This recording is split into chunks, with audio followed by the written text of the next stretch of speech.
the Johannesburg Stock Exchange, where a protest against gender-based violence is happening. Women and men from all over are here to say that enough is enough. They've been bussed in from Pretoria, parts of Johannesburg and the Vaal. We had those shocking statistics yesterday about how many women and girls are affected by gender-based violence. 1 in 3 women is killed every single hour. We know that the organizers here are wanting the Johannesburg Stock Exchange to tax companies listed here 2% for that money to go into putting a stop to this, because they believe that the government is not doing enough and the police are not helping the situation. Now, somebody who sadly has experienced a horrific rape is Leilani Kuter, from the founder of the Date Night South Africa. Thank you very much for joining us. Good morning. Firstly, what do you make of today and this gathering of people to demonstrate against this hideous crime? When I arrived here, I started crying because I think it's so powerful and it makes me so happy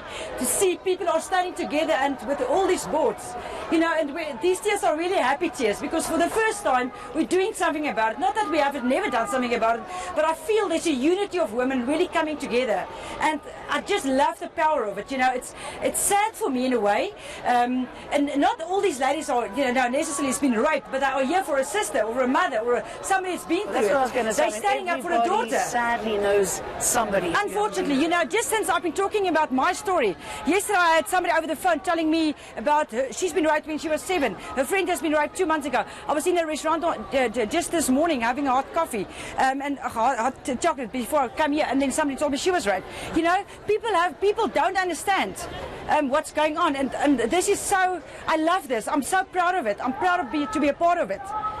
And this is not quite the sort of gathering that we saw in Cape Town when those women and men stormed the World Economic Forum, but hopefully the numbers will pick up and the message, whatever it is, from however many people will hopefully resonate. I'm very positive. Yes, unfortunately, it's not like Cape Town, but I do think, unfortunately or fortunately, Joburg are very work-orientated. Okay, so work comes before sometimes personal decisions or personal priorities. Where with Cape Town, you know, I love that about them. They would rather put priorities like this first, and companies are coming board. So I'm really asking companies to come on board, take a day off, even if it's next Friday. Let's do this a Friday thing. I believe it's National Friday Positivity Day now in South Africa. So let's start to turn that into, I'm begging companies to please come on board. Take I'm not giving people leave, but make this a company priority, because you never know if one of your employees has been through it. Tell me what happened to you and how you were able to overcome your ordeal. Yeah, so on the 16th of September 1992, I was brutally raped in Pretoria in the NG Kerk Jeugdcentrum. And I didn't talk about it for 10 years. It does change you as a person. But I just decided this year, it's 27 years ago, I literally went back to NG Kerk Jeugdcentrum in Van Wiener Street in April. And I went and faced my fears. I went to my room where it happened. It was the worst and the happiest day of my life. It wasn't an easy thing to do.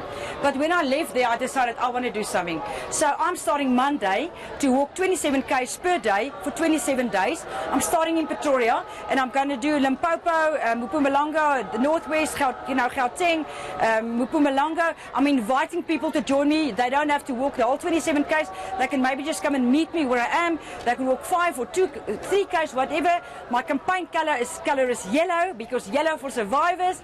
And I'm also raising funds on the crowdfunding company called Back a Buddy, so people can make a donation there. I'm raising funds for people who can go for counselling, for girls to get rape comfort packs, things like that. Now I know that after you were raped, it wasn't an easy process, the whole justice system, right? So you've experienced it firsthand. Unfortunately, I had a very bad experience because the police guy just said, oh well, in Afrikaans, is he 60 in hierdie week. So he was very nonchalant about it, and this is 1992. You know, my heart is actually beating quite fast now because I'm getting upset again. It's fine. I'm feeling very proud, like I said earlier, to be a part of this. If I can be a voice for somebody that's listening today, because my message to people is, go and get help. You deserve a happy life. because it helped me to start talking about it, not just in public, to friends, to family, to psychiatrist, to a doctor. It really helps to get help.